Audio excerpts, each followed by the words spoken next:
नमस्कार दोस्तों, study IQ पर आप सभी का बहुत बहुत स्वागत है। कंटिन्यू करते हैं हमारी डिस्कशन को, जिसमें कि हम जीएस पेपर 4 को कवर कर रहे थे and now we are going to talk about the second part in GS paper 4। I hope आपने पार्ट नंबर 1 को देख लिया है। अगर नहीं देखा है प्लीज़ जाकर के उसको डेफिनेटली देखें, बिकॉज पार्ट 1 में हमने इस पेपर के ट्रेंड को कवर किया है, यानी कि पेपर में किस तरीके से जो पैटर्न्स देखने को मिले हैं पिछले कुछ सालों में उसको कवर किया गया है। स्पेशली उस वीडियो का जो स्टार्टिंग के 5-10 मिनट हैं वो आपके लिए देखने काफ़ी इंपॉर्टेंट हैं। उसके बाद हमने फिर एथिक्स की थ्योरी को कवर किया है और इसमें भी हम एथिक्स के थ्योरी बेस्ड क्वेश्चंस को कवर करेंगे। और इसमें आपको बताना चाहूँगा हम पार्ट 2 में एथिक्स की थ्योरी बेस्ड क्वेश्चंस को ख़त्म कर देंगे। पार्ट 3 में जब हम मूव ऑन करेंगे तो केस स्टडीज़ की बात करी जाएगी, राइट। सो चलिए स्टार्ट करते हैं मेरे साथ। मेरा नाम है अनिरुद्ध। यदि आप लोग मुझसे सोशल मीडिया पे जुड़ना चाहते हैं तो टेलीग्राम, इंस्टाग्राम और ट्विटर पे मुझसे जुड़ सकते हैं। टेलीग्राम पे आपको मेरे यूट्यूब के सभी लेक्चर्स के पीडीएफ्स अवेलेबल हो जाएंगे एंड इंस्टाग्राम पे आप मुझसे क्वेरीज पूछ सकते हैं। I will be happy to answer them. Just leave out a query and I will be answering it in 24 hours. Also Twitter पे भी आप मेरे साथ जुड़ सकते हैं। स्टडी आईक्यू ऐप को यदि आपने अभी तक डाउनलोड नहीं किया है तो आप इसको डाउनलोड कर सकते हैं from the Google play store. और ऐप पे आपकी यूपीएससी की तैयारी को आसान करने के लिए हमने लॉन्च किया है यूपीएससी पास्ट प्रीलिम्स कोर्स, जिसमें कि हमने पिछले 10 साल के पेपर्स को सब्जेक्ट वाइज डिस्कस किया है। सो यदि आप तैयारी कर रहे हैं, स्पेशली वो बच्चे जो कि पहली बार यूपीएससी का अटेम्प्ट इस बार दे रहे हैं, do consider to buy this course. It can be a life saver for you and it can also give you a very huge edge over other people. ठीक है, ऑल राइट, स्टार्ट करते हैं। हमने जिस पर्टिकुलर क्वेश्चन पे छोड़ा था उसके बाद जो नेक्स्ट क्वेश्चन आता है वो आता है 4A। ठीक है, तो इसमें हम जो बात करने वाले हैं, we are going to distinguish between laws and rules, discuss the role of ethics in formulating them. Question बहुत ही ज़्यादा अच्छे तरीके से फ्रेम किया गया है। इनफैक्ट मैं यहाँ पे कहना चाहूँगा, ये मेरा पर्सनल ओपिनियन है कि पिछले हमने वीडियो में जो 6 क्वेश्चंस देखे और इस वीडियो में भी हम जो 6-7 क्वेश्चंस देखने वाले हैं, मेरा फेवरेट क्वेश्चन इस साल का यही रहा है, ये वाला पर्टिकुलर क्वेश्चन, जिसमें एग्जामिनर ने पूछा है विधि और नियम के बीच विभेदन कीजिए। ठीक है, आपको डिफरेंस बताना है विधि और नियम के बीच, इनके सूत्रीकरण में यानी कि इनके फॉर्मुलेशन में नीति शास्त्र की भूमिका का विवेचना कीजिए।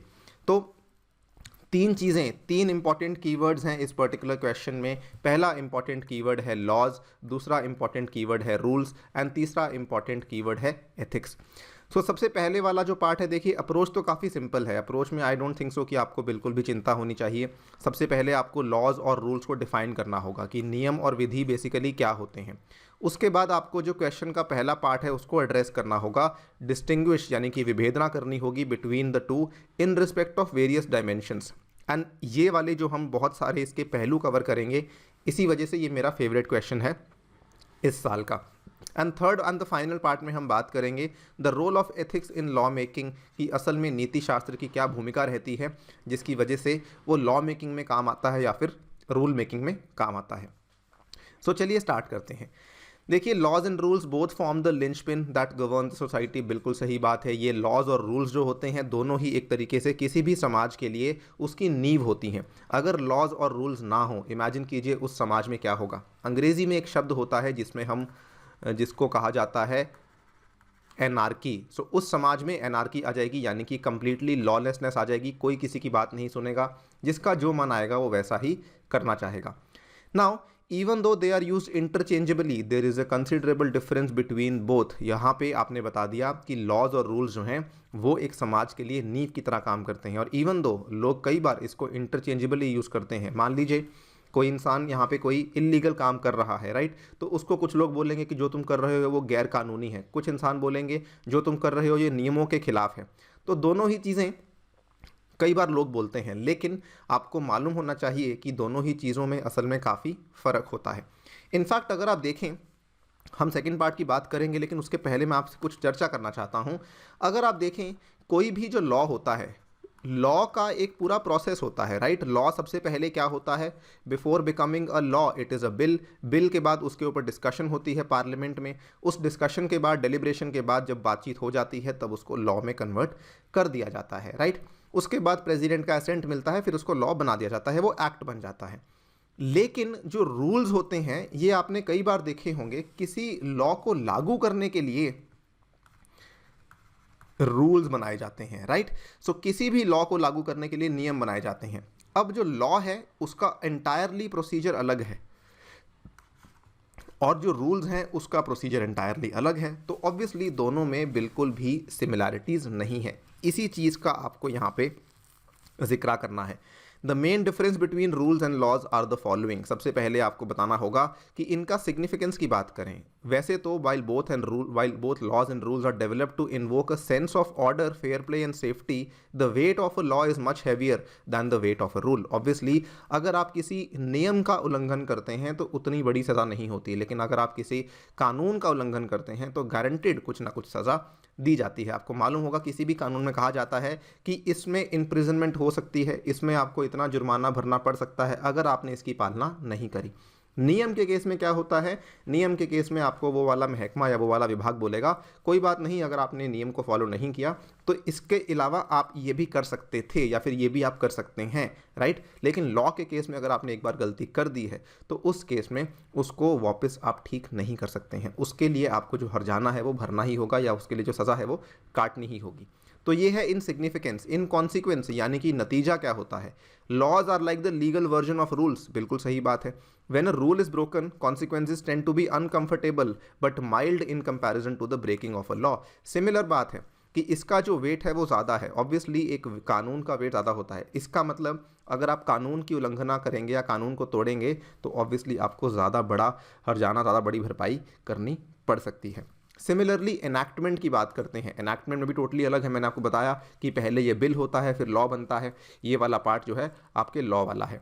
Rules are merely set and adjusted as the need arises and should be followed out of respect for those setting the rules. अब देखिए कोई कानून है, मान लीजिए भारत की सरकार ने कोई कानून निकाला था जो कि मान लीजिए 1980 में निकाला गया था। उस 1980 वाले कानून के उस टाइम पे सरकार ने नियम निकाल दिए। उस टाइम का जो एनवायरनमेंट था, उस टाइम का जो हमारा समाज जिस तरीके से स्ट्रक्चरिंग थी, उस टाइम के हिसाब से नियम निकाले गए। लेकिन आज मान लीजिए भारत की सरकार को लग रहा है कि 2020 आ चुका है, अब हमें इन नियमों को बदलना होगा। तो हो सकता है सरकार कानून को ना बदले लेकिन नियमों को बदल दे, right. So this is how जो नियम होते हैं एनैक्टमेंट में इस तरीके से फ़र्क पड़ता है। जैसे जैसे आपको ज़रूरत पड़ती जाती है वैसे वैसे आप नियमों को बदल सकते हैं।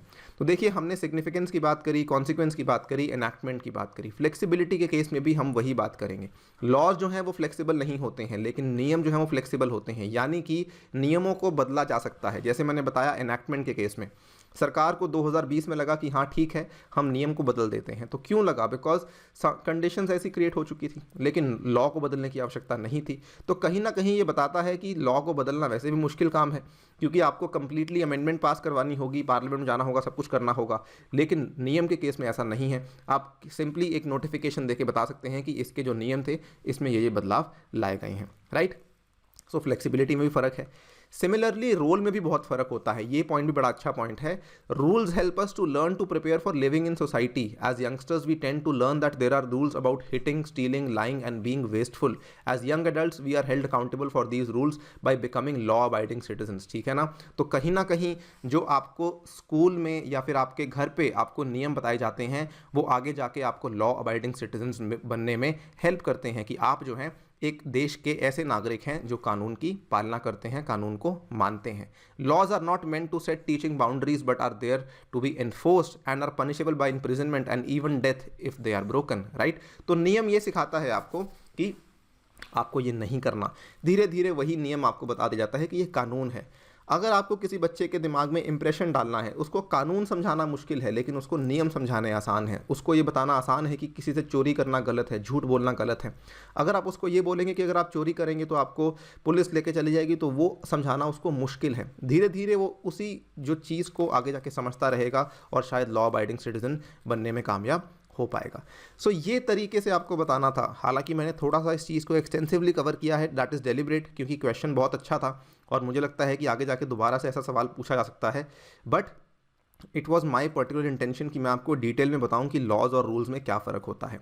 Coming to the third part of the question कि इस पर्टिकुलर लॉज को बनाने में एथिक्स का क्या काम है, ये बड़ा आसान पार्ट है। देखिए लॉज जो हैं, एथिक्स उनको क्या करता है, एथिक्स ये हेल्प करता है कि जो कानून है या फिर नियम बनाए गए हैं वो इंक्लूसिव हों, वो समावेशी हों।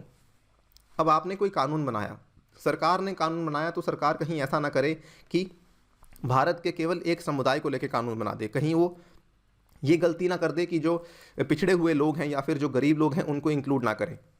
या फिर ये भी पॉसिबल है कि सरकार कानून बनाए जिसमें केवल महिलाओं को इंक्लूड कर ले, पुरुषों को इंक्लूड ना करे, या फिर पुरुषों को इंक्लूड कर ले, महिलाओं को इंक्लूड ना करे, या फिर कुछ ऐसा कानून बनाए जिसमें कि बड़े बड़े बिजनेसेस को इंक्लूड कर ले लेकिन छोटे बिजनेस को इंक्लूड ना करे।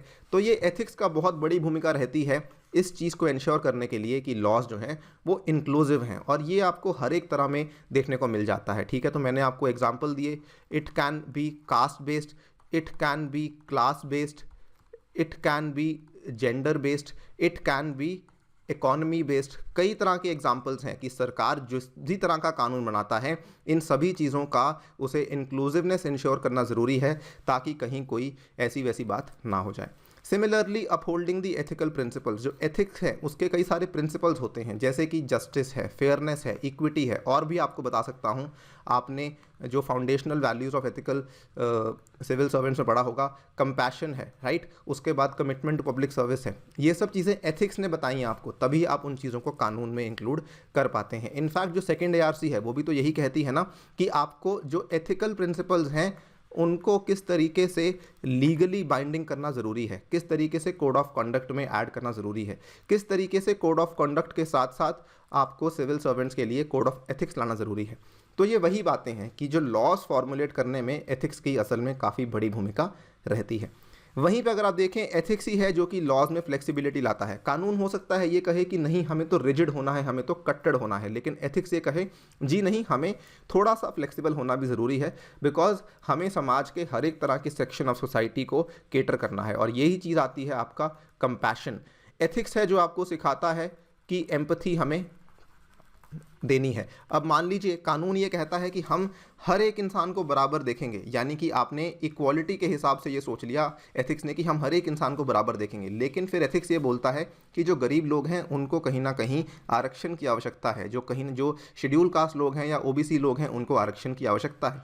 तो ये चीज़ एथिक्स ने इंक्लूड किया, तो वो कहीं ना कहीं आप समझ सकते हैं कि कैसे एथिक्स फ्लेक्सिबिलिटी के साथ साथ इंक्लूसिवनेस इंश्योर करवाता है। कानून हो, नियम हो, ये आपको बताना था। बहुत ही अच्छा क्वेश्चन है, मैं इसको डिस्कस भी कर रहा हूँ तो मैं कई सारी चीज़ों से रिलेट कर पा रहा हूँ।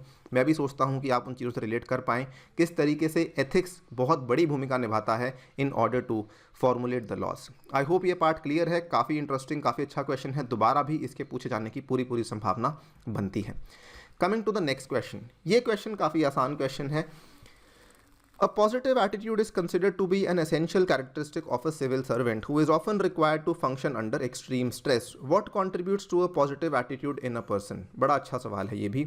सकारात्मक अभिवृत्ति यानी कि आपका जो पॉजिटिव एटीट्यूड है एक लोक सेवक की अनिवार्य विशेषता मानी जाती है, जिसे प्राय जो है नितांत दबाव में कार्य करना पड़ता है, यानी कि एक्सट्रीम प्रेशर में उसको कार्य करना पड़ता है। एक व्यक्ति की सकारात्मक अभिवृत्ति में क्या क्या योगदान देता है।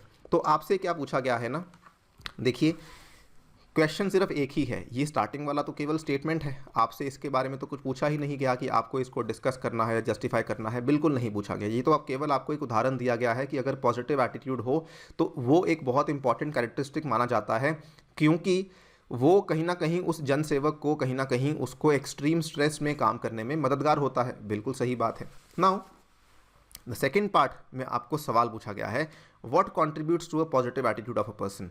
सो देखिए आपके क्वेश्चन का जो थीम है वो क्या है। जो थीम है आपके क्वेश्चन का वो तो काफ़ी सिंपल है, थीम काफ़ी सिंपल है, पॉजिटिव एटीट्यूड यानी कि सकारात्मक अभिवृत्ति। तो इस थीम के बेसिस पे आप इंट्रोडक्शन देंगे, आप इसको डिफाइन कर देंगे कि we have to define positive attitude क्या होता है। ये पहले इसी को देख लीजिए। Positive thinking या positive attitude is a mental and emotional attitude which focuses on the bright side of life and expects positive results. It is something like this, यानी कि एक गिलास है, ठीक है, यहाँ पे इसमें ये पानी भरा हुआ है। जो नेगेटिव एटीट्यूड का इंसान है वो बोलेगा ग्लास आधा खाली है, लेकिन पॉजिटिव एटीट्यूड का इंसान बोलेगा कि इस गिलास में आधा गिलास भरा हुआ है। तो यही डिफरेंस है, इस चीज़ को आपको इस तरीके से एक्सप्रेस करना है कि पॉजिटिव एटीट्यूड के क्या क्या कॉम्पोनेंट्स होते हैं। अभी हम फर्स्ट पार्ट पर ही हैं। Having a positive attitude makes us more creative and it can also help us to make better decisions. देखिए हमने ब्रीफली पहले पार्ट में ही थोड़ा बता दिया कि positive attitude focuses on the bright side of life and expects positive results. It also helps us to be more creative and it can also help us to make the better decisions, right. अब आपके question का second part आता है, what contributes to a positive attitude in a person, कि यानी कि positive attitude के जो कंपोनेंट्स हैं वो क्या क्या होते हैं, किस तरीके से पॉजिटिव एटीट्यूड एक इंसान में आता है। There are many traits and characteristics associated with the positive mindset which include the following. सबसे पहला ऑप्टिमिज्म है, ठीक है। एक इंसान में ऑप्टिमिज्म होना चाहिए। ऑप्टिमिज्म यानी कि हमेशा अच्छे की अपेक्षा करता है वो इंसान। A willingness to make an effort and take a chance instead of accusing your efforts won't pay off, instead of assuming कि आपको ये हमेशा लगना चाहिए कि जो मैं हमेशा कोशिश तो करूँगा, भले ही मेरे एफर्ट्स जो हैं वो काम ना आए, भले ही मेरे को रिजल्ट ना मिले, लेकिन मैं कोशिश करने से तो मुझे कोई नहीं रोक सकता। ये आपके दिमाग में होना ज़रूरी है। This is what is meant by a positive mindset. साथ ही में एक्सेप्टेंस, यानी कि acknowledging that thing don't always turn out how you want them to but learning from your mistakes, यानी कि आपको ये मानना पड़ेगा कि हो सकता है आपने कोशिश करी, आपने यूपीएससी की तैयारी करी, हो सकता है आपका नहीं हुआ। इसका मतलब ये थोड़ी है कि जीवन खत्म हो गया, क्योंकि जीवन में और बहुत कुछ है। हो सकता है आपने एसएससी की तैयारी करी, आपका एसएससी नहीं हुआ, right. It can be anything. हो सकता है आपने बिजनेस खड़ा करने की कोशिश करी, आपका बिजनेस कामयाब नहीं हुआ। तो दैट इज़ ऑल्सो एक्सेप्टेंस। आपको अप्स एंड डाउन्स को एक्सेप्ट करना होगा। साथ ही में रेजिलियंस, रेजिलियंस यानी कि मान लीजिए आपने यूपीएससी की तैयारी करी, पहले अटेम्प्ट में आपका नहीं हुआ, तो क्या आप उसके बाद तैयारी ही नहीं करेंगे? जी नहीं। Bouncing back from adversity, disappointment and failure instead of giving up, कि मैं यहाँ पे अपने हाथ खड़े नहीं करूँगा, बल्कि मैं बाउंस बैक करूँगा और मैं ये भी करके कोशिश, अगेन वहाँ पर भी मैं कोशिश करूँगा कि अगर होगा तो अच्छा है, नहीं भी होगा तो मुझे एक्सेप्ट करना होगा।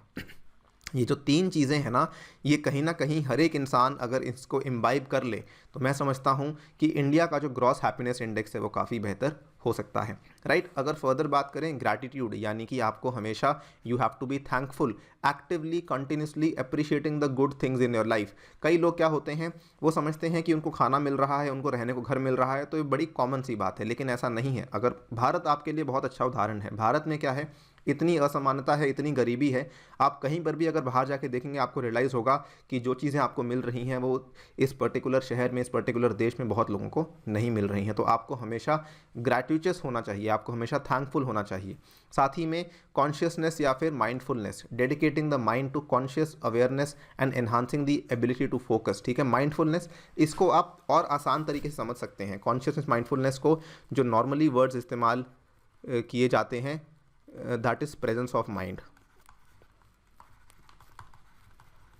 ठीक है। तो ये प्रेजेंस ऑफ माइंड जो है ये हमेशा होनी ज़रूरी है, यानी कि आप हमेशा प्रेजेंट हैं, आप एब्सेंट माइंडेड नहीं हैं। इसकी वजह से क्या होगा, you are consciously aware and you have always the ability to focus, आपका ध्यान जो है वो आप एकाग्र कर सकते हैं। इंटेग्रिटी, ये भी एक बहुत अच्छा पॉजिटिव माइंडसेट है। इंटेग्रिटी में क्या होता है ना, क्योंकि अगर आपके अंदर मान लीजिए इंटेग्रिटी है तो आपको फैसले लेने बहुत आसान है। आप ये नहीं सोचेंगे कि मैं इस कंडीशन में फ़ैसला कैसे लूँ, इस कंडीशन में फ़ैसला कैसे लूँ, क्योंकि आपके अंदर मान लीजिए इंटेग्रिटी है। आपको मालूम है कि मुझे ये मेरे प्रिंसिपल्स हैं, ये मेरे सिद्धांत हैं, ये मेरे उसूल हैं, अगर मैं इनके हिसाब से चलूँगा तो मैं कभी भी गलत नहीं होऊंगा। हो सकता है आज मुझे नुकसान झेलना पड़े, लेकिन कल को मुझे बहुत ज़्यादा मुनाफा भी मिल सकता है। तो दीज आर सर्टन कंपोनेंट्स जो आपको बतानी है कि what contributes to a positive attitude. These are the things. Optimism हुआ, एक्सेप्टेंस हुआ, रेजिलियंस हुआ, इंटेग्रिटी हुआ, प्रेजेंस ऑफ माइंड हुआ, ग्रैटिट्यूड हुआ। अगर किसी भी इंसान में ये सब चीज़ें हैं तो वो जो है पॉजिटिव माइंडसेट को कैरी कर सकता है। बहुत ही अच्छा क्वेश्चन, बहुत ही बढ़िया क्वेश्चन, और मैं समझता हूँ जो बच्चे यूपीएससी की तैयारी करते हैं उनसे बेटर इस चीज़ को कोई नहीं समझ सकता। बहुत ही अच्छे तरीके से आप इसको अटेम्प्ट कर सकते थे, राइट। ईजीएस्ट 10 मार्क्स अगेन मैं कहूँगा। पिछला क्वेश्चन अच्छा था बट आसान नहीं था, ये वाला क्वेश्चन अच्छा भी है और आसान भी है, राइट। चलिए नेक्स्ट बढ़ जाते हैं। अब जो मैं आपसे दो क्वेश्चंस कवर करूंगा 5A एंड 5B, ये दोनों ही क्वेश्चंस ऐसे हैं जो कि मैं समझता हूं शायद अगर इस पर्टिकुलर पेपर में ना भी पूछे जाते और ये आपको जीएस पेपर 1 में भी पूछे जा सकते थे तो कोई फ़र्क ना होता, क्योंकि ये वाला जो क्वेश्चन है ये पूछा गया है जेंडर इनइक्वालिटी के ऊपर और जो अगला सवाल है वो पूछा गया है इंटरनेट के ऊपर। तो दोनों सवाल बिल्कुल ही फैक्चुअल हैं, बिल्कुल ही आपको ऐसे अप्रोच करने हैं जैसे कि आप सोशल जस्टिस का कोई क्वेश्चन अप्रोच कर रहे होते हैं। What are the main factors responsible for gender inequality in India? Bharat में लैंगिक असमानता के लिए कौन से मुख्य कारक उत्तरदायी हैं? बिल्कुल सिंपल स्ट्रेट फॉरवर्ड क्वेश्चन है। Discuss the contribution of Savitri Bai Phule in this regard. इस संदर्भ में सावित्री भाई फूले के योगदान का विवेचन कीजिए। सेकेंड पार्ट हो सकता है कुछ बच्चों को थोड़ा टफ लगा हो, क्योंकि हर कोई जो है सावित्री भाई फूले के बारे में पढ़ के नहीं जाता है। And eight the same time अगर आप देखें ये उन बच्चों को आसान लगा होगा जिनका ऑप्शनल पॉलिटिकल साइंस है या फिर सोशोलॉजी है, क्योंकि वो इनके बारे में डेफिनेटली पढ़ते ही पढ़ते हैं। खैर, अगर बात करें क्वेश्चन का पहला पार्ट तो डेफिनेटली बहुत आसान है, discuss gender inequality in India. जब भी आपको ऐसा सवाल आता है तो स्टार्टिंग में आपको इंट्रोडक्शन देनी है कि देखिए जेंडर इनइक्वालिटी भारत में काफ़ी ज़्यादा है। उसके बाद आप बताएंगे मेन फैक्टर्स, यानी कि आपका जो पहला पार्ट होता है ना, that is always and always writing the status of gender inequality. Then आपको बात करनी होती है फैक्टर्स की। पहले आप बात करेंगे स्टेटस की, फिर बात करेंगे फैक्टर्स की, what are the various reasons behind gender inequality. ठीक है, स्टेटस हुआ, मैग्नीट्यूड हुआ, स्तर हुआ, क्या लेवल है, ये सब चीज़ें आपको पार्ट 1 में बतानी ही पड़ती हैं। So discuss gender inequality in India briefly, mention main factors. Third part बिल्कुल आसान है, discuss contribution of Savitri Bai Phule, discuss contribution of Savitri Bai Phule. Third part पे I will not even spend much time. First और सेकंड पार्ट देख लेते हैं। Despite growth in economic sphere and considerable development in other arenas, gender inequality remains a stark truth in the Indian society. सही बात है कि even though आर्थिक sphere में और इवन दो भारत काफ़ी आगे बढ़ चुका है अगर हम जीडीपी के हिसाब से देखेंगे, लेकिन जेंडर इनइक्वालिटी आज भी काफ़ी ज़्यादा है, लैंगिक असमानता आज भी काफ़ी ज़्यादा है। Gender equality relates to the advancement of one gender at the cost of other. The reasons of gender equality transcends across the dimensions. Some of the important factors responsible for gender inequality in India are as follows. सबसे पहले education का ही जो access है वो uneven है। At all India level, the adult literacy rate is 69.3% and among males is 78.8%, females में 59.3% है। तो जब आप इस रेट को देखते हैं 69.3 वाले को, ये भी कम है, लेकिन जब आप यहाँ पे देख लेते हैं ना तो ये और भी ज़्यादा गैप कितना बड़ा है, लगभग 20% का गैप आपको देखने को मिलता है। Drop out rate is also severely high among girls than boys. तो यानी कि जो शिक्षा का एक्सेस है वो लड़कियों को कम है और लड़कों को ज़्यादा है। वहीं पे लैक ऑफ एम्प्लॉयमेंट इक्वालिटी की बात करें तो labour force participation rate of women in India is hovering around 20%, जो कि काफ़ी कम है as compare to LFPR of men, जो कि 62% के आसपास है। तो ये अगेन वेरी सिंपल चीज़ें हैं, हम GS 1 और 2 में डिस्कस करके आए हैं, आप उन्हीं को बताना है। Job segregation at different offices which allocates low paying jobs to women. ठीक है, जो कम पगार वाली नौकरियाँ होती हैं वो महिलाओं को मिलती हैं। And high earnings to women is also and high earnings to man, ठीक है, is also a factor of gender inequality in India. फिर वहीं पे लैक ऑफ पॉलिटिकल रिप्रेजेंटेशन भी है। यहाँ पर आप देखें हमारे पार्लियामेंट में या फिर हमारे जो विधानसभा हैं उनमें भी कहीं ना कहीं देखने को मिलता है कि वुमेन पार्टिसिपेशन काफ़ी कम है, सरकार इसके लिए कोई कानून नहीं लेकर आई है। वहीं पे सोसाइटल माइंडसेट्स की बात करें, society in India is deeply patriarchal which controls different aspects of a women's lifes. Inadequate medical care, जो महिलाओं के लिए मेडिकल केयर अवेलेबल है वो भी उतनी अच्छी नहीं है। सो ये सारे के सारे चीज़ें हैं जिसकी वजह से भारत में जेंडर इनइक्वालिटी आज भी देखने को मिल रही है। आपको कुछ नहीं करना होता ऐसे केस में, वैसे इतना आसान क्वेश्चन दोबारा नहीं पूछा जाएगा मुझे लगता है। कुछ नहीं करना होता, पॉलिटिकल, इकोनॉमिकल, सोशल, ये सभी चीज़ों के बारे में सोच लीजिए किस तरीके से कौन से स्फेयर में महिला को दिक्कत हो रही है। पॉलिटिकल देख लीजिए लोकसभा में, विधानसभा में, राज्यसभा में, इकोनॉमिकल नौकरियों में, एजुकेशन में, सोशल में, हेल्थ में, एजुकेशन में एंड सो ऑन। इसके हिसाब से आपके आराम से 5-6 पॉइंट्स बन सकते हैं and you will get the best marks. Coming to the second part of the question, contribution of Savitri Bai Phule जी। यहाँ पे आपको देखना है Savitri Bai Phule was the social reformer who is also considered to be one of India's first modern feminist. ठीक है, India का पहला school for women which was opened by Indians, वो इन्हीं के द्वारा खोला गया था। इन्होंने अपने हस्बैंड के साथ मिलकर इसको खोला था। By the end of 1851 Phules were running 3 schools in Pune with around 150 girl students. इसके बाद अगर आप देखें teaching methods were gender sensitive. ऐसा नहीं था कि हम लड़कियों के बारे में सोचेंगे ही नहीं, and believe to be better than the government schools.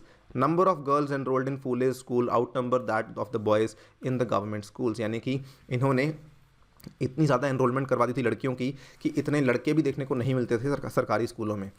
1850 में the Phule couple initiated 2 educational trust, the native female school Pune and the society for promoting the education of Mahars, Mangs and etceteras which came to have many schools under them. She also published Kavya Phule in 1854 and Bhavan Kashi Subodh Ratnakar इन 1892। तो ये आपके contributions हो गए। ठीक है, so again there is second part बिल्कुल factual है। ये अगर आपको नहीं मालूम तो आप, आई एम सॉरी, आप नहीं अटेम्प्ट कर पाएंगे इस चीज़ को, लेकिन इतना तो आपको मालूम ही होना चाहिए कि सावित्री बाई फूले का जो योगदान था वो लड़कियों के लिए स्कूल खोलने में था। इतना तो हम सभी हिस्ट्री में पढ़ते ही हैं। ठीक है, अगर आपको डेप्थ में नहीं भी मालूम देन ऑल्सो इट्स फाइन, आपको चिंता करने की आवश्यकता नहीं है। एटलीस्ट पहला पार्ट तो आपने अच्छे से अटेम्प्ट कर लिया, राइट। सो पहला पार्ट आसान था। चलिए अगले क्वेश्चन की बात कर लेते हैं। ये क्वेश्चन भी काफ़ी आसान है। The current internet expansion has instilled a different set of cultural values which are often in conflict with the traditional values. Discuss. तो यहाँ पे क्या है ना, देखिए मैं आपको बताऊंगा कि मैंने कैसे अप्रोच किया है, उसके बाद मैं आपको बताऊंगा कि आप कैसे और अप्रोच भी कर सकते हैं। अगेन ये ऐसा क्वेश्चन है जिसके ऊपर अगर बच्चे को कहा जाए तो वो शायद एस्से भी लिखने को तैयार हो जाए कि इंटरनेट के बारे में लिखिए, तो इंटरनेट के बारे में तो पूरा एस्से भी लिखा जा सकता है, राइट, कि भाई इंटरनेट के पॉजिटिव नेगेटिव क्या हैं, क्या इंटरनेट आपकी पारंपरिक जो मूल्य हैं उनके साथ भिड़ रहा है या नहीं भिड़ रहा है। तो ये सब चीज़ें आप लिख सकते हैं, पूरा ऐसे भी लिख सकते हैं। लेकिन मैं आपको बताऊंगा इस क्वेश्चन को आप किस तरीके से अप्रोच कर सकते हैं। सामयिक इंटरनेट विस्तारण ने सांस्कृतिक मूल्यों के एक भिन्न समूह को मनासीन किया है, प्राय परंपरागत मूल्यों से संघर्षशील रहते हैं, विवेचन कीजिए। ठीक है, तो देखिए हमने इसको कैसे अप्रोच किया है। मैं डायरेक्टली आंसर स्ट्रक्चर की बात करूँगा। आपने क्वेश्चन को पढ़ लिया, आपको क्वेश्चन की जो टोन है वो कैसी लग रही है? क्वेश्चन की टोन ऐसी लग रही है कि जैसे कि ये कॉन्फ्लिक्ट में है ट्रेडिशनल वैल्यूज़ के साथ, राइट, यानी कि जो पारंपरिक मूल्य हैं, जो सांस्कृतिक मूल्य हैं, उनसे कहीं ना कहीं उनको मतलब कहीं ना कहीं ये ख़त्म कर रहा है। तो आपको लग रहा है कि internet is a bad thing, आपको पढ़ के एक बार ये लग रहा है ना कि internet is a bad thing, तो हमारा जो आंसर स्ट्रक्चर है वो उसी लाइन्स पे लिखा गया है। With the rise of internet in recent decades, its impact on society has been transformative at multiple levels, including in communication, access to knowledge and social interaction. ठीक है, बिल्कुल सही बात है कि अगर हम देखें पिछले कुछ दशकों में जितनी तेज़ी से इंटरनेट बढ़ा है, इंटरनेट फैला है, उसका जो प्रभाव हुआ है सोसाइटी पे, इट हैज़ बीन ट्रांसफॉर्मेटिव, बहुत मल्टीपल लेवल्स पे ट्रांसफॉर्म हुआ है। अगर हम बात करें संचार में, अगर बात करें ज्ञान में, अगर बात करें सोशल इंटरेक्शन में, लोगों के आपसी जो संबंध हैं उसमें भी। While internet has empowered the society and has facilitated equal opportunities, it has also created a different set of cultural values of conflicting nature. तो यहाँ पर हम बात करेंगे। देखिए क्वेश्चन की टोन क्या थी? क्वेश्चन की टोन यही थी ना कि वो कॉन्फ्लिक्ट में आ रहे हैं।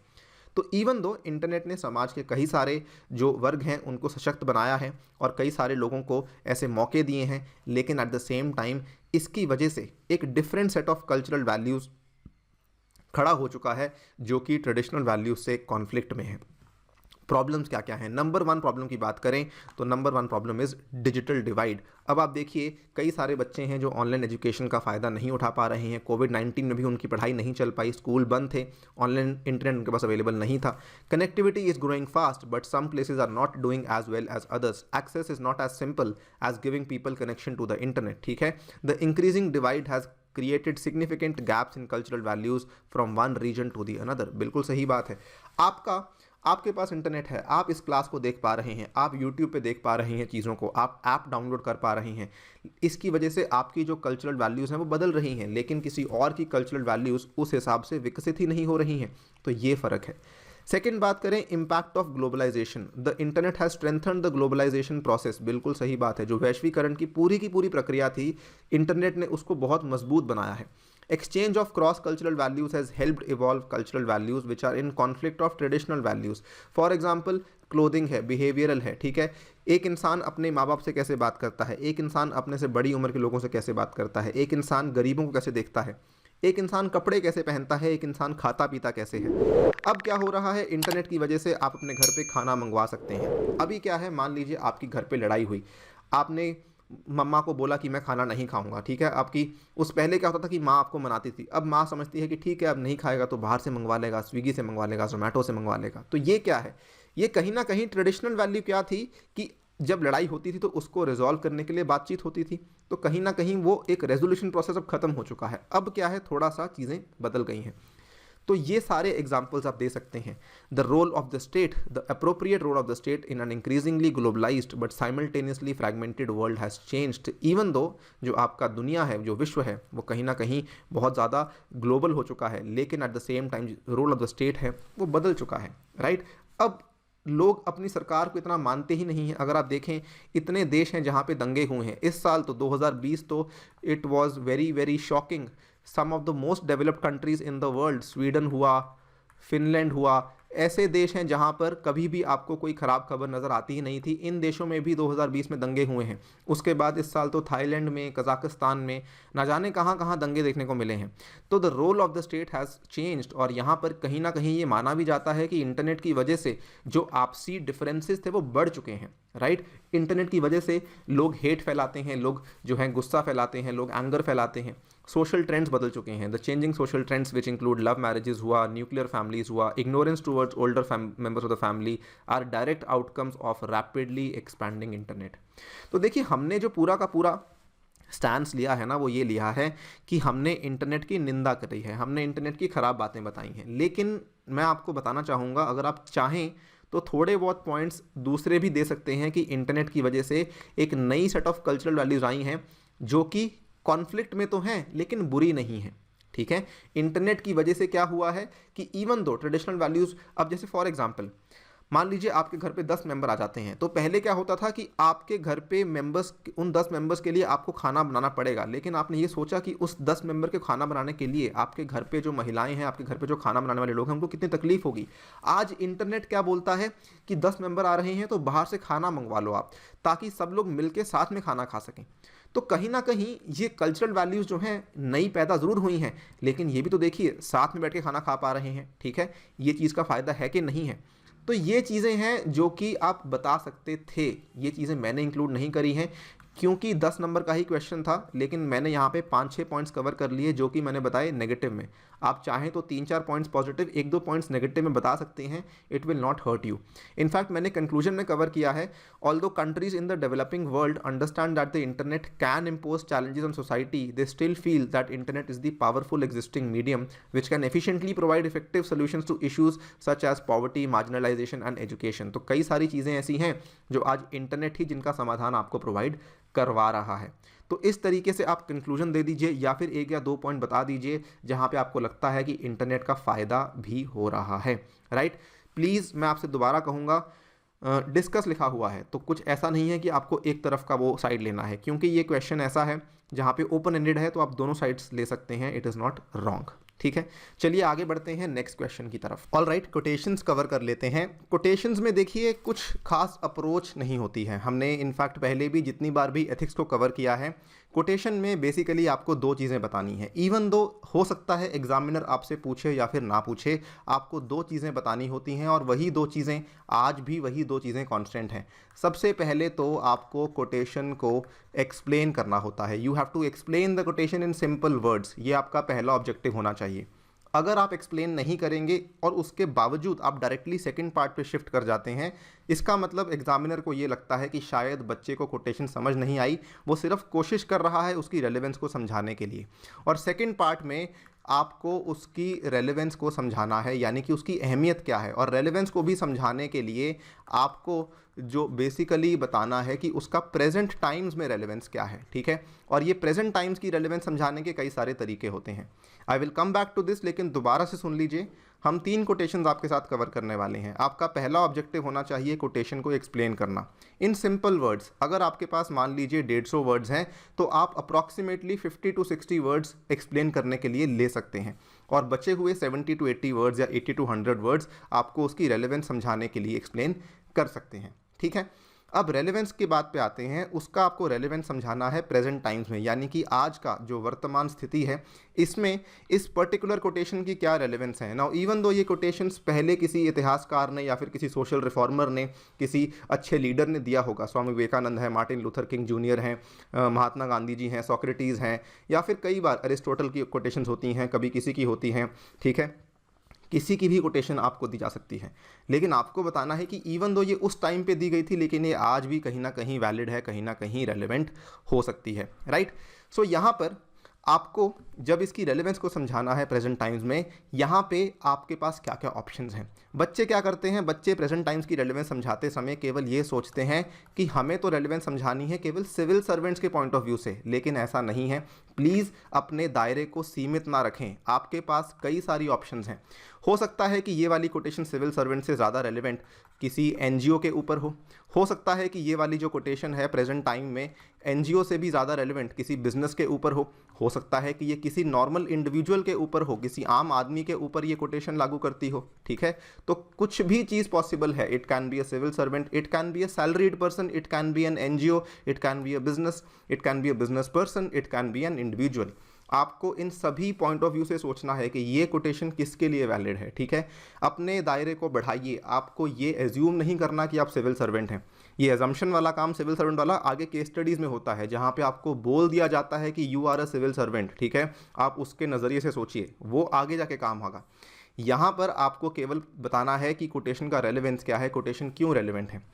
क्या ये कोटेशन सिर्फ सिविल सर्वेंट्स ही यूज़ करते हैं? बिल्कुल ऐसा नहीं है। स्कूलों में पढ़ाई जाती है, राइट, बच्चों को पढ़ाई जाती है, आईटीएस में पढ़ाई जाती है, हर जगह बताया जाता है कोटेशंस के बारे में। आप किसी भी सरकारी महकमे में चले जाइए, कहीं ना कहीं बाहर कोई ना कोई कोटेशन लिखी होती है। तो क्या वो कोटेशन केवल सरकारी अफसरों के लिए होती है या फिर क्या वो केवल सरकारी कर्मचारियों के लिए होती है? जी नहीं, जो लोग आते जाते हैं उनके लिए भी तो होती है। लोग वहाँ बैठ के पढ़ते हैं। आई होप आपको आइडिया लग रहा है मैं क्या कहना चाह रहा हूँ। Quotation can be relevant for anybody. कोई ज़रूरी नहीं है कि वो कोटेशन केवल और केवल किसी सरकारी सेवक के लिए ही काम की हो, वो किसी के लिए भी काम की हो सकती है। इस चीज़ को प्लीज़ याद रखिएगा। इसी के आधार पे आप अपने कोटेशन का जो दायरा है इसको बढ़ा सकते हैं। क्लियर है ये बात? ऑल राइट, नाउ कोटेशन देख लेते हैं। Condemn none, if you can stretch out a helping hand do so, if not fold your hands, bless your brothers and let them go their own way. Swami Vivekananda ने ये quotation कही थी। एक और चीज़ बताना चाहूँगा, कोटेशन किसी ने भी कही हो इंपॉर्टेंट नहीं है आपके लिए। ये क्यों? कई बार बच्चे क्या करते हैं, 150 वर्ड्स में पहले के 20-30 वर्ड्स इस पर्टिकुलर इंसान के बारे में बताने लग जाते हैं। जी नहीं, आपसे नहीं पूछा गया है। आपसे क्या पूछा गया है? कोटेशन का मतलब और उसका रेलेवेंस पूछा गया है। स्वामी विवेकानंदा के बारे में आपको 30-40 वर्ड्स खाकर कुछ नहीं करना। That is not what is the examiner asking over here. Please ऐसी गलती ना करें। कई सारे बच्चे ऐसे हैं जो कि मल्टीपल अटेम्प्ट्स देने के बाद भी ये गलती कर रहे हैं। सो प्लीज़ ऐसी गलती ना करें। आपको उस पर्टिकुलर इंसान के बारे में पूछा ही नहीं गया है। हमने कुछ समय पहले एक क्वेश्चन देखा था सावित्री भाई फूले वाला, राइट। तो वहाँ पर आपसे पूछा गया था कि इनका योगदान क्या है, तब आपको बताना है। अगर आपसे नहीं पूछा गया है तो आपको नहीं बताना है। प्लीज़ इस चीज़ को ख्याल रखिएगा। क्लियर है? किसी की भत्सरना नहीं कीजिए। अगर आप मदद का हाथ आगे बढ़ा सकते हैं तो ऐसा कीजिए, यदि नहीं तो आप हाथ जोड़िए, अपने बंधुओं को आशीर्वचन दीजिए और उन्हें अपने मार्ग पर जाने दीजिए। यदि आप किसी की हेल्प कर सकते हैं तो कीजिए, नहीं कर सकते हैं तो अपने हाथ फोल्ड कर लीजिए। आपने स्कूल में वो गाना सुना होगा, यदि भला किसी का कर ना सको तो बुरा किसी का मत करना। तो वही वाली बात एक तरीके से ये है, कंडेम नन, किसी की आलोचना नहीं करनी, किसी की भत्सरना नहीं करनी है आपको, ठीक है। और किसी का हेल्प कर सकते हैं तो करिए, अदरवाइज अपने हाथ जोड़ लीजिए। अब देखिए, ये कोटेशन आप सोचेंगे भी तो शायद सिविल सर्वेंट के लिए उतनी लागू नहीं होती है, लेकिन ये एक आम इंसान के लिए लागू होती है। यानी कि सोसाइटी में हमें हेट नहीं फैलानी है। सोसाइटी में हमें एक ऐसा सेंटिमेंट लेकर आना है कि लोग एक दूसरे की हेल्प करें। सोसाइटी में हमें क्या बढ़ानी है? हमें सोसाइटी में बढ़ानी है हार्मोनी, सोसाइटी में बढ़ानी है एकजुटता, सोसाइटी में बढ़ानी है यूनिटी, ताकि लोग साथ में रहें, ठीक है। इस चीज़ को एक्सप्लेन कीजिए। The given quotation of Vivekananda put emphasis on the tolerance and developing compassion towards our fellow countryman, की हमें टॉलरेंट होना चाहिए, हमें चीज़ों को सुनने की क्षमता होनी चाहिए, हमें कंपैशन होना चाहिए, दूसरों के लिए हमें अच्छी भावनाएं होनी चाहिए। It has great value for the nation building process. अब नेशन बिल्डिंग कौन कौन करता है? नेशन बिल्डिंग हर कोई करता है। आप करते हैं, मैं करता हूँ, जो भी इंसान इस नेशन का नागरिक है वो यहाँ पे नेशन बिल्डिंग के प्रोसेस में भागीदार है। As we witness around us, judging people has become the favorite recreational activity these days. लोग किसी को जज करते हैं, वहाँ तक तो ठीक है, लेकिन किसी को मिस जज करते हैं वो गलत है, ठीक है। This has led to an unhappy life for many people. We often focus on what to say when we think about how to communicate with others, but communication goes way beyond our words. One of the best ways of showing compassion is to use non-verbal cues to communicate that you care. कभी कभार आपको सब चीज़ें बोलकर नहीं करनी होती, कभी कभार आप बिना बोले भी किसी को बता सकते हैं कि आप उसके बारे में क्या सोचते हैं, राइट। सो यही चीज़ सेकंड पार्ट में क्या बोला गया है, अगर आप कुछ नहीं कर सकते तो अपने हाथ जोड़िए, अपने ब्रदर्स को ब्लेस कीजिए और उनको अपने रास्ते जाने दीजिए। तो यदि आप किसी के रास्ते में बाधा नहीं बन रहे हैं, इसका मतलब आप उसको एटलीस्ट रोक तो नहीं रहे हैं, राइट। तो ये चीज़ है। हमने आपको 2-3 चीज़ें यहाँ पे कीवर्ड्स हमारे इस कोटेशन में, बच्चों को कभी कभार ये भी लगता है कि सर मैं लिखता जा रहा हूँ लेकिन मुझे ये समझ नहीं आ रहा कि मुझे मार्क्स किस बेसिस पे मिल रहे हैं। देखिए मार्क्स आपको इस बेसिस पे मिल रहे हैं। आपने टॉलरेंस वर्ड का इस्तेमाल किया, आपने कंपैशन वर्ड का इस्तेमाल किया, आपने नेशन बिल्डिंग प्रोसेस वर्ड का इस्तेमाल किया। आपने क्या इस्तेमाल किया? आपने कहा कि नॉन वर्बल क्यूज के माध्यम से भी कम्युनिकेट किया जा सकता है। नंबर 4, ये आपका नंबर 4 का हो गया कि आप नॉन वर्बल क्यूज से भी किसी को जो है सूचना प्रदान कर सकते हैं। Swamiji encouraged people to give encouragement to others to show someone what they are capable of. If someone you know is feeling down, one of the best ways of showing compassion is by offering encouraging words. ठीक है? When we praise and encourage others, we can sometimes kickstart a positive spiral of behavior in that person. यानी कि आप किसी को प्रोत्साहन दे सकते हैं। पहले पार्ट को देखिए, if you can stretch out a helping hand do सो। ठीक है, मान लीजिए कोई आपसे पूछने आया, आपका कोई मित्र आपसे पूछने आया, कोई बंधु आपसे पूछने आया कि क्या आपको लगता है मुझे यूपीएससी की तैयारी करनी चाहिए, तो आप कहिए बिल्कुल करनी चाहिए। अगर आप उसको ये बोलेंगे नहीं नहीं मुझे लगता है तुमसे नहीं होगा, तुम इसके लिए काबिल नहीं हो, तुम इसके लिए जो है इतनी मेहनत नहीं कर पाओगे, इतना श्रम नहीं कर पाओगे, तो वो गलत है। तो आप उसको एटलीस्ट उल्टा मत बोलें, आप उसको ये बोलें जी हाँ बिल्कुल कोशिश करनी चाहिए, लेकिन आपको अगर कोशिश करनी है तो उसके लिए आपको इतनी मेहनत करनी होगी, ये आप बता सकते हैं। ठीक है, positive reinforcement is always helpful to a person who is thinking they are either stuck और will never get out of the circumstances they are in that moment. मान लीजिए किसी का एक अटेम्प्ट हो चुका है, 2 अटेम्प्ट हो चुके हैं, लेकिन मेंस क्लियर नहीं हो रहा, प्री क्लियर नहीं हो रहा, तो क्या आप उसको ये बोलेंगे जी नहीं आपसे नहीं हो पाएगा, छोड़ दो। अब आपने कई बार एग्जांपल्स देखे होंगे कि किसी का 4 बार अटेम्प्ट प्री नहीं हुआ, 5वीं बार में प्री हुआ, मेंस हुआ, इंटरव्यू भी हो गया और उसका आईएएस भी सिलेक्शन हो चुका है। तो ये आप एग्जांपल्स दे सकते हैं। ठीक है, मान लीजिए कभी कभार घर पे कुछ दिक्कतें आती हैं फाइनेंसेस को लेके, तो क्या आपके पिताजी ये बोलते हैं मैं तो हाथ खड़े कर लेता हूँ या मुझसे अब काम नहीं हो पाएगा, राइट? तो उस टाइम पे जो फादर है या फिर जो घर का कमाने वाला इंसान है उसको आपको रीइंफोर्स करना है, उसको सपोर्ट करना है कि कोई बात नहीं, सब चीज़ें ठीक हो जाएंगी। और फर्दर जो सेकंड पार्ट है, according to Swami, when we are not sure about what to speak we should always try highlighting some of the strengths and talents we see in the other person और expressing your belief in them and their abilities, right? तो ये तरीके से आपको बताना था। इसमें examples आपको खुद जोड़ने होंगे, मैंने आपको 2-3 एग्जाम्पल्स बता दिए हैं, आप चाहें तो उनको जोड़ सकते हैं, उससे आपके मार्क्स और बढ़ जाएंगे। वेरी वेरी ईजी कोटेशन, मैं समझता हूँ काफ़ी अच्छे मार्क्स इसमें आपको मिलने चाहिए थे। सेकेंड कोटेशन की बात कर लेते हैं। Mahatma Gandhi has become one of the favourites of UPSC. पिछले कई सालों से लगातार क्वेश्चन देखने को मिल रहे हैं, 16 में आया, 18 में आया, 19 में आया, फिर 20 में भी आ गया है। ठीक है, the best way to find your self is to lose your self in the service of others. Very simple quotation, स्वयं को खोजने का सर्वोत्तम मार्ग यह है कि अपने आप को अन्य की सेवा में खो दें। ठीक है, तो ये क्या है बेसिकली, अगेन क्या चीज़ आई है, कंपैशन। ठीक है, लोगों के प्रति आपको कंपैशन दिखाना है। अगर आप किसी और की सेवा में अपने आप को खो देंगे तो आप बहुत ही खुश महसूस होंगे। कंपैशन के साथ साथ एक और वर्ड, सेल्फलेस बिहेवियर, अपने बारे में ना सोचना, सिर्फ दूसरों के बारे में सोचना। ठीक है, तो ये चीज़ है। अगेन अप्रोच वही है कि एक्सप्लेन द मीनिंग और उसके बाद प्रेजेंट टाइम्स में इसका रेलेवेंस। देखिए, Gandhi ji believes that the true core of a person is the part that is not selfish and which works for others. ये आपका पहला इंपॉर्टेंट वर्ड हो गया, वर्क्स फॉर अदर्स। दूसरा इंपॉर्टेंट वर्ड हो गया, he is saying that the essence of what we really are is caring for others. If we act selfishly we are not acting as our true selves. Giving time to others allow yourselves to be open to new ideas and have the ability to learn new things from others. ये आपकी तीसरी चीज़ हो गई कि अगर आप दूसरों की सेवा में अपने आप को खो देते हैं तो उस केस में आपके पास नए नए आइडियाज़ आ सकते हैं, आप साथ में नई नई चीज़ों को लर्न करने की क्षमता के जो दरवाजे हैं वो भी खोल देते हैं। We may not even be aware of the impact helping others can have on us. ये भी हमें आज नहीं मालूम। आज सोचते होंगे कि एनजीओज लोग काम क्यों करते हैं या फिर समाज सेवी लोग काम क्यों करते हैं, इवन दो उसमें उनका कोई फ़ायदा नहीं हो रहा, डायरेक्टली फ़ायदा नहीं हो रहा, कोई उनको रेम्यूनरेशन नहीं मिल रही, कोई उनको पैसा नहीं मिल रहा। ठीक है, तनख्वाह मिलती भी है तो बहुत सीमित मिलती है, फिर वो काम क्यों करते हैं? हो सकता है इससे उनका कर्मा इंप्रूव होता हो, राइट, और उनको इस चीज़ में विश्वास हो, तो ये फेथ भी तो काम करती है। तो ये चीज़ें आप इनको क्वांटिफाई नहीं कर सकते हैं। देखिए, एथिक्स का पेपर है, क्या आप एथिक्स को क्वांटिफाई कर सकते हैं? नहीं कर सकते हैं। इकोनॉमिक डेवलपमेंट को क्वांटिफाई कर सकते हैं, आंकड़ों में उसको गिन सकते हैं, एनवायरमेंटल डिग्रेडेशन को गिन सकते हैं, राइट, किसी कानून का इम्पैक्ट आप समझ सकते हैं, लेकिन एथिक्स के इम्पैक्ट को आप कैसे समझ सकते हैं? अगर आप देखें, कोड ऑफ कंडक्ट को क्वांटिफाई करना आसान है, लेकिन कोड ऑफ एथिक्स को क्वांटिफाई करना क्या वो आसान है? ये चीज़ें आप यहाँ पे नहीं लिख सकते हैं। इसीलिए आपको बताना है ऐसी बातें कि हमें शायद मालूम भी नहीं होगा, अगर हम किसी का भला करते हैं तो हमारे ऊपर उसका क्या इम्पैक्ट हो सकता है। ठीक है। अभी तक हम 2-3 चीज़ें ऑलरेडी बता चुके हैं जो कि आपकी कोटेशन को एक्सप्लेन करती हैं। अगर आप देखें, helping others displays your intention as a person and it takes time to realise how it impacts our self discovery. हम खुद को भी खोज सकते हैं, खुद को भी हम समझ सकते हैं, खुद को बेहतर हम अच्छा इंसान बना सकते हैं। Even though we learn a lot about by ourselves, it never amounts to how much influence others have on us.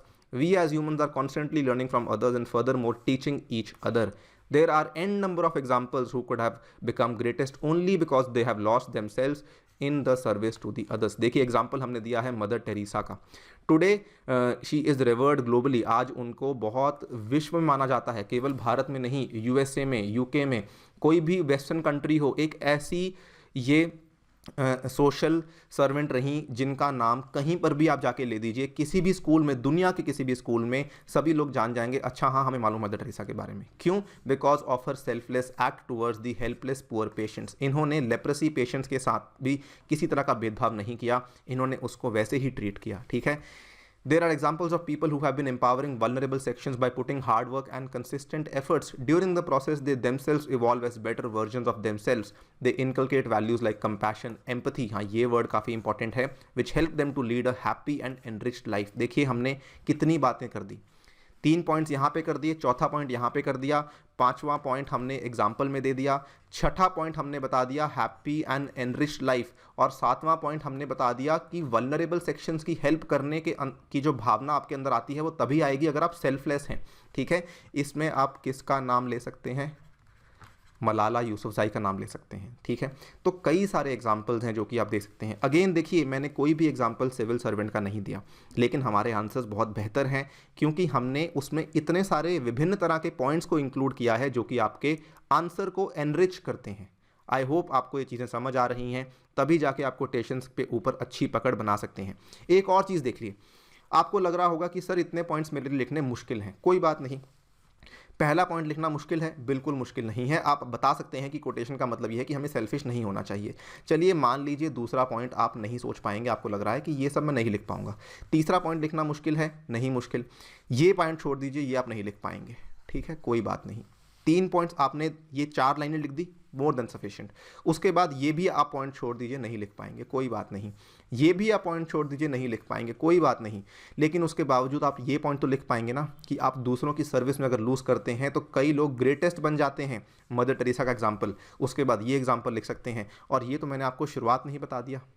Compassion, empathy वगैरह वगैरह, अगर आपने foundational services of civil servants को पढ़ा होगा तो आपको मालूम होगा कि ये चीज़ें तो बिल्कुल रिक्वायर्ड हैं आपके लिए. तो इतने पॉइंट्स भी अगर आप लिख देंगे ना, 100 वर्ड्स भी अगर आप पूरा कर देंगे, एग्जामिनर आपसे खुश हो जाएगा, बहुत खुश हो जाएगा कि बच्चे को कोटेशन का मतलब समझ आ गया. कई बच्चे कोटेशन का मतलब समझे बिना 200 वर्ड लिख देते हैं, उस चीज़ में एग्जामिनर मार्क्स अवॉर्ड नहीं करेगा. I am just telling you certain smart ways to get the maximum marks out of quotations. I hope आपको चीज़ें समझ आ रही हैं. आखिरी कोटेशन समझ लेते हैं, और इसमें मैंने चीज़ों को और ज़्यादा सिंप्लीफाई करने की कोशिश की है. बिल्कुल आप चीज़ों को जो करंट एग्जांपल्स हैं उनके साथ रिलेट कर पाएंगे. ये कोटेशन थोड़ी सी टेढ़ी थी, ये सोक्रेटिस के द्वारा दी गई कोटेशन थी, बहुत बड़े फिलोसोफर माने जाते हैं. A system of morality which is based on relative emotional values is a mere illusion, a thoroughly vulgar conception which has nothing sound in it and nothing true. नैतिकता की एक व्यवस्था जो सापेक्ष भावनात्मक मूल्यों पर आधारित हो, सापेक्ष भावनात्मक यानी कि अपने खुद के वैल्यूज़ के ऊपर आधारित है, वह केवल एक भ्रांति है, यानी कि इल्यूजन है, एक अत्यंत अशिष्ट अवधारण जिसमें कुछ भी युक्ति संगत नहीं है और ना ही सत्य है. अब ये जो कोटेशन है ये बहुत ही स्ट्रिक्टली बोल रहे हैं, यानी कि मान लीजिए 2 इंसान हैं, दोनों इंसानों की अपनी अपनी मोरालिटी है, तो इस चीज़ को हम बोलते हैं वल्गर, इस चीज़ को हम बोलते हैं नॉट ट्रू, इस चीज़ को बोलते हैं एक झूठ है ये. मान लीजिए 2 इंसान हैं, ठीक है, 2 इंसान जिनकी हम बात कर रहे हैं, इंसान ए, इंसान बी. ठीक है, जो इंसान ए है वो ये बोलता है कि चोरी करना सही है. ठीक है, it is not to lie, it is okay to steal. ठीक है, लेकिन बी इंसान बोलता है जी नहीं, चोरी करना गलत है. अब ए इंसान की अपनी धारणा है कि उसको लगता है चोरी करना सही है, क्योंकि ए इंसान गरीब है, बी इंसान थोड़ा अमीर है, तो वो बोलता है नहीं, चोरी करना गलत है. ठीक है, अब आप देखिए कि क्या चोरी करना सही है या गलत है. ऑब्वियसली कानून ये कहता है कि चोरी करना गलत है. चलिए ये एग्जाम्पल तो कानून के आधार पर हो गया. मान लीजिए यही 2 इंसान हैं, ए और बी. इंसान ए ये बोलता है कि जो सरकार ने 377 का जो पॉलिसी जो सेक्शन था, जो धारा 377 थी, उसको हटा के सरकार ने सही किया कि उसको डीक्रिमिनलाइज करके सरकार ने सही किया। बी इंसान बोलता है जी नहीं, ये गलत है, ये अनैतिक है, क्योंकि उसके मॉरल्स इस चीज़ को सपोर्ट नहीं करते हैं। तो अब क्या होगा? अब आप खुद सोचिए, फिर सुप्रीम कोर्ट ने हटाया किस आधार पे? ये तो कानून था पहले, कानून को हटा दिया गया, रद्द कर दिया गया। सुप्रीम कोर्ट ने कैसे हटाया? क्योंकि सुप्रीम कोर्ट को ये लगा कि मोरालिटी जो है वो ऑब्जेक्टिव हो सकती है। ऑब्जेक्टिव यानी कि एब्सोल्यूट हो सकती है, कि भले इंडिया के लोग बटे हुए हों, लेकिन आज हम कह रहे हैं कि 377 गलत है तो हटाया जाता है। केवल 377 ही नहीं, एक और कानून था जो कि उसी साल सुप्रीम कोर्ट के द्वारा हटाया गया था, that was the law of adultery. Supreme court ने कहा कि एडल्ट्री गलत है, जो कि अभी तक चलता आ रहा था, सेक्शन 499, हम उसको हटाते हैं, ठीक है, क्योंकि इसमें आप डायरेक्टली डिस्क्रिमिनेट कर रहे हैं बिटवीन मेन एंड विमेन, ठीक है। तो उस केस में भी हो सकता है ए इंसान बोले कि 377 को हटाना तो सही था, लेकिन एडल्ट्री को हटाना गलत था, और बी इंसान बोले हाँ एडल्ट्री को हटाना सही था। तो यहाँ पर where do you draw the line? आप किस तरीके से ये बता सकते हैं कि यहाँ पर ये गलत है? मान लीजिए, चलिए ये सोचिए, कल को ए इंसान बोलता है कि सरकार के द्वारा सब्सिडी देना गलत है, बी इंसान बोलता है क्यों नहीं देनी चाहिए, गरीबों का तभी तो उत्थान होगा। तो यहाँ पर आप किस तरीके, ये सारे एग्जाम्पल्स मैं आपको जो बता रहा हूँ, ये एग्जाम्पल्स आप अपने आंसर में लिख सकते हैं, that there can be divergent opinions on various things. It can be regarding laws, it can be regarding traditions, it can be regarding certain perceptions also. लेकिन Socrates goes on to say that system of morality can be absolute, it can be objective, and अगर वो objective होगा तो उस case में हमारी society का फ़ायदा हो सकता है।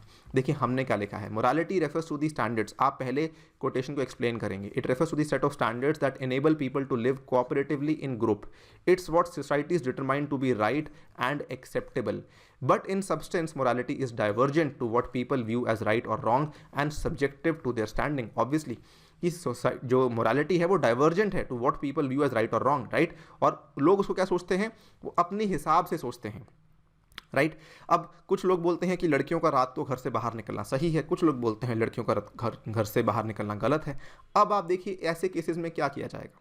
ऐसे केसेस में अगर आपकी मोरालिटी ऑब्जेक्टिव है तो सोसाइटी ज़्यादा जल्दी आगे बढ़ सकती है, ठीक है। कुछ लोग बोलते हैं लड़कियों के रेप इसलिए होते हैं क्योंकि वो छोटे कपड़े पहनती हैं, कुछ लोग बोलते हैं जी नहीं, इसमें कहीं ना कहीं पुरुषों की सोच में कमी है, राइट। तो ऐसे केसेस में अगर मान लीजिए आपकी मोरालिटी ऑब्जेक्टिव होती, अगर मान लीजिए देश ये सोचता कोई बात नहीं, हर किसी को जो है वो पहनने की उसको इजाज़त है, उस केस में क्या होता? In this context, Socrates' statements relates to today's moral standards in many ways, कि आजकल के जो moral standards हैं वो मौका परस्त हो चुके हैं, लोगों को जो मौके पे ठीक लगता है वो वैसे बोलते हैं। The court says that there are moral absolutes, that morals can be objective. ये आपका वर्ड है जो आपको यूज़ करना है। देखिए आपने सबसे पहली चीज़ जो लिखी जिसके बेसिस पे आपको मार्क्स मिलेंगे वो ये वाली है कि in substance morality is divergent to what people view as right और wrong and subjective to their standing, ठीक है। एंड दूसरा इंपॉर्टेंट ये है, the quotation says that there are moral absolutes, ये हो सकते हैं। फिर आपको उदाहरण देने हैं। अब सोशल रिफॉर्मर्स थे, कई सारे सोशल रिफॉर्मर्स थे। ईश्वर चंद्र विद्यासागर ने कहा लड़कियों को शिक्षा देनी ज़रूरी है। कई सारे और लोग थे, मुझे अश्विनी कुमार दत्त ने कहा कि जो सुपरस्टिशंस हैं इनको फॉलो करना गलत है, जो वहम भरम है इनको फॉलो करना गलत है। तो क्या वो लोग गलत थे? आज की डेट में आप सोचिए क्या लड़कियों को शिक्षा नहीं दी जानी चाहिए? Similarly activist raising their voice against section 377 adultery, आप ये सभी एग्जांपल्स दे सकते हैं कि अगर हम सोक्रेटिस को कोर्ट को मानते हैं तभी हम आज इन चीज़ों को ख़त्म कर चुके हैं, जो कि कॉलोनियल चीज़ें थी जिनको हम आज ख़त्म करते आ रहे हैं, जो पुराने विचार थे जिनको हम ख़त्म करते आ रहे हैं। तो धीरे धीरे हमारी सोसाइटी प्रोग्रेस कर रही है, ठीक है। मान लीजिए कोई ऑफिसर है जो विसल ब्लोअर एक्ट कर रहा है, अब क्या वो गलत था?